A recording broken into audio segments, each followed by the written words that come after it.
What is going on, everybody? Welcome back to the channel. After Sound here, bringing you Splinterlands content every single day. We also stream right here on this channel every Tuesday, Thursday, and Sunday morning, so come by and say hello. All right, guys. Well, we have I guess the first official State of the Downion address. And yes, that is a State of the Union address for the DAO coming in from Clayboyne.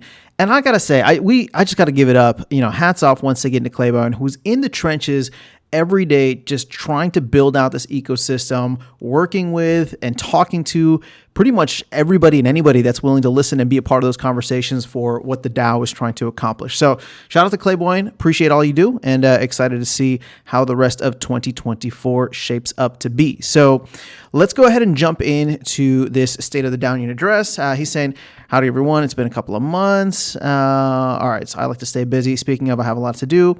One thing that's come up quite a few times is we need an overall vision or game plan for the DAO. It's easy enough for me to tell you guys what I see that needs to be done. So essentially, I'm going to skip ahead here because I did read it ahead of time, but there's 3 items, right? So all that said, I'm going to share what I feel like are 3 big priorities that we should be working on in the near term, which I'm already drafting proposals for. So let's keep an eye out for those.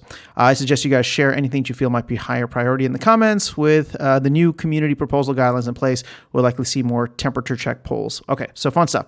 So let's actually jump into each of these things because I think that they're all, I don't want to say equally important, but they're definitely top of mind. And I just want to kind of cover them in what Clayboyne is saying, and then of course give my kind of opinion as we go along as to how we can accomplish these things. So tournaments, first big issue is that I feel we need to address tournaments. Opinions are all over the place on this topic. The core issue that I see with tournaments at this point is that we have never had a stake-weighted decision on how to structure prizes, what formats we want, or even the entrance requirements. Now, keep in mind, there was a proposal that Clayboyne had put together after talking with some folks that was shot down pretty badly in terms of redefining how the tournament would be structured, and then the prize split or allocation from there. That was disappointing. I never really talked about it, but that was actually really, really disappointing to see how it all went down. Now, I don't know a lot of the behind the scenes. I don't want to go into like who voted yes and who voted no and what the reasons were for doing it. It was around the holidays or earlier this year, and I honestly just wasn't paying much attention. I just knew coming out of it, I was severely disappointed, not in Clay, because I felt like he had done a good amount of work just going out there and trying to create something that he thought would be best. But I was just disappointed by seeing, just a massive wave of no's, right? Now, that being said, I'm understanding enough of the fact that, this affects people very differently. And of course, we should be cognizant of that. But when I looked at what Clay was proposing, I thought it was pretty fair. I thought it was pretty fair in terms of trying to future-proof, and give value to new sets coming out by having specific things set up for them, as well as have, something that's available for the older sets and keeping their value now that land was out, right? So I'm talking about Alpha, Beta, and of course Untamed. But community didn't feel that way. And it again, just from the outside looking in, it felt like a lot of, large stakeholders who have been beneficiaries in this game of being around for a while. So they have all these older cards. We're like, nah, we want to keep earning what we're earning. We're going to go ahead and vote that down.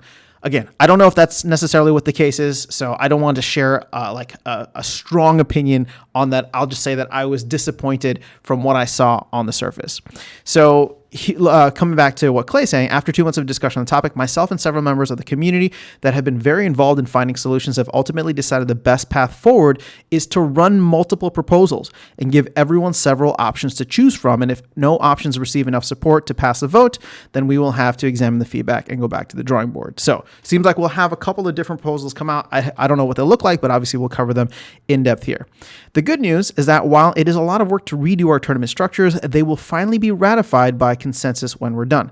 The DAO should be taking charge of how its inflation is apportioned and ensuring that it is being used to incentivize growth for both the game and the DAO, which brings us to the next big topic, liquidity pools. Okay, so this is important here. I want to preface that what I'm about to say here I'm sorry. I want to preface what I'm about to say here with the caveat that I personally feel like the liquidity mining protocol that our project and many other DeFi projects have used over the last few years is fundamentally flawed and has proven over time that it is a failed concept. He's talking about what we have right now. Liquidity mining or liquidity renting is one of the terms that was used.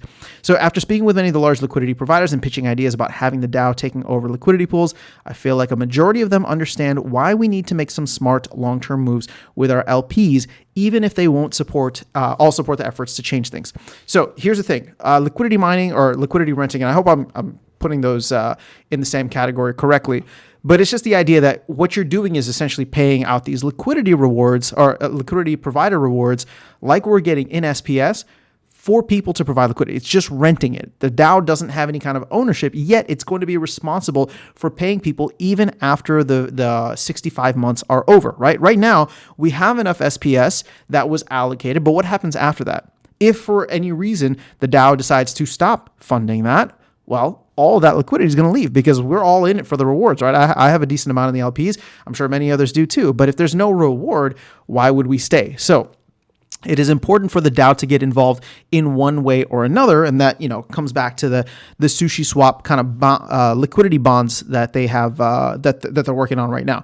So again, I'm not going to go too much into the SushiSwap bond promo. I think it is a good thing for us to give a try to because our net exposure, if everything goes wrong, is like 10K, and to me, I look at that as a marketing budget, right? It's a marketing expense because we're going to be launching with all of the other projects that SushiSwap is coordinating with.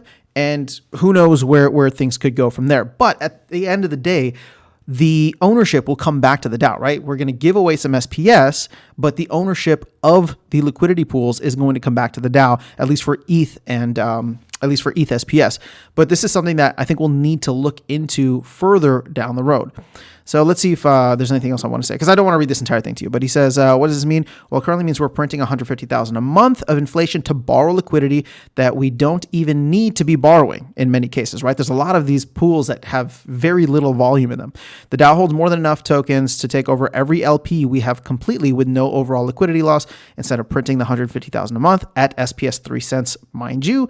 This amount, which increases with token price, we could use idle assets the DAO already owns. So I'm in favor of this. Again, I'm not sure what this is going to look like and what high stakeholders and large liquidity providers would be for or against, but I am glad that it is something that that Claypoint is taking a look at, because if you guys thinking about it, we're printing $150,000 worth of SPS every month to give out as rewards. And keep in mind, even if you are super bullish and you take all of that SPS and you want to reinvest it into those liquidity pools, well, guess what? You got to sell SPS, at least half of it for SPS and whatever pool, right? SPS, ETH, BNB, or something else. And if it's a pool that doesn't have SPS, right? So Hive and Vouchers, or one of the DEC and stablecoin LPs, you got to sell all that SPS. So to me, it's just creating unnecessary sell pressure, especially if the DAO already has enough assets to provide liquidity. So we need to do it in a way where we need to do it in a way where it's thoughtful. It's maybe not done overnight. And while there's a lot of, large liquidity providers out there that, probably aren't going to be too happy about this. And granted, I provide liquidity, right? So it's one of the ways in which I think is a good way to earn in the game, not financial advice, but I'm just saying, it's one of the ways in which I earn within this ecosystem. So that would be going away from me. And again, I'm not trying to say that I'm better than anyone else. I just think that, yes, in the long term, we need to find a better solution to this, because I'll tell you this, I'm selfish, just like everybody else out there. If at some point SPS goes too low, or we decide that we're not going to offer, LP rewards, my liquidity is gone, just like everybody else's. So the DAO needs to get involved in one way, shape, or form. And hopefully this SushiSwap bond program is going to be the first kind of foray into this to see how it works.